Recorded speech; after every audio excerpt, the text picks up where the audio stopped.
Pengakuan kakak beradik tak terluka duel carok hadapi 10 orang, 4 tewas, pernah berguru ke Kalimantan. Sosok kakak beradik tak terluka sedikit pun usai duel carok melawan 10 orang. Kedua kakak beradik ini diketahui bernama Hasan Busri dan Mohwardi. Duel maut yang menewaskan 4 orang itu terjadi di Desa Bumi Anyar, Kecamatan Tanjung Bumi, Kabupaten Bangkalan, Jawa Timur, Jumat tanggal 12 Januari tahun 2024 pukul 18.30 waktu Indonesia Barat. Mereka yang tewas adalah Mat Tanjar, Najehri, Mat Terdam, dan Hafid. 6 orang lainnya kabur. Kepada polisi, Hasan menjelaskan duduk perkaranya hingga terjadi duel maut tersebut. Mulanya, Hasan dalam perjalanan menuju acara tahlil. Ketika berdiri di pinggir jalan, korban melintas menggunakan motor dengan kecepatan tinggi. Hasan kemudian lantas menegur, namun, korban tidak terima. Pelaku, Hasan, sempat dipukul oleh korban bahkan sempat dipegangi oleh teman korban, kata Kapolres Bangkalan AKBP Febri Isman Jaya seperti dikutip Tribun News Bogor. Awal kronologisnya, pelaku ini sempat cekcok mulut karena mungkin menegur ya pengendara motor ini sehingga terjadi cekcok mulut dan ada penganiayaan di sana. Karena korban ini tidak puas, maka ditantanglah, disuruh kalau kamu berani pulang ambil senjata, katanya kan. Ternyata pelaku ini meladeni. Korban pun menantang Hasan duel carok dan menyuruhnya ambil senjata.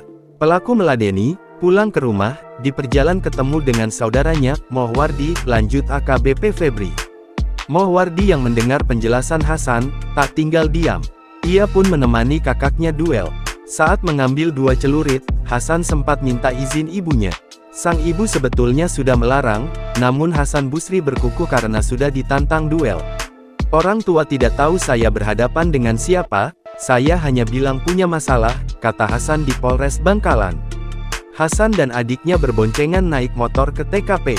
Sampai di TKP cekcok, motor adik belum berhenti satu saudaranya loncat, lari masuk tengah arena untuk duel, kata AKBP Febri.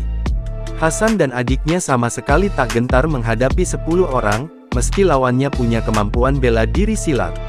Sebab, Hasan sendiri punya kemampuan bela diri. Ia pernah belajar silat di Kalimantan. Meski kalah jumlah, Hasan dan adiknya mampu mengatasi lawan-lawannya. 5 orang yang masuk arena duel dibuat tak berdaya. 3 di antaranya tewas di tempat. Seorang lagi meninggal dunia dalam perjalanan ke Puskesmas Tanjung Buni. Melihat kejadian itu, 5 orang lainnya kabur. Sebetulnya masih ada seorang lawan Hasan yang masih bertahan di arena duel. Bahkan sempat melakukan perlawanan. Namun, Hasan dengan mudah mengelak. Merasa di atas angin, Hasan bilang kepada lawan terakhirnya untuk lari. Kalau tidak, ia akan membunuhnya. Kesempatan itu dimanfaatkan lawannya untuk melarikan diri. Hasan Busri dan Mohwardi sudah diamankan dan ditetapkan tersangka pembunuhan. Menurut AKBP Febri, motifnya murni karena ketersinggungan. Mereka dijerat pasal 340 KUHP dan pasal 338 KUHP. Ancaman hukumannya 20 tahun penjara hingga seumur hidup. Download Tribun X sekarang. Menghadirkan lokal menjadi Indonesia.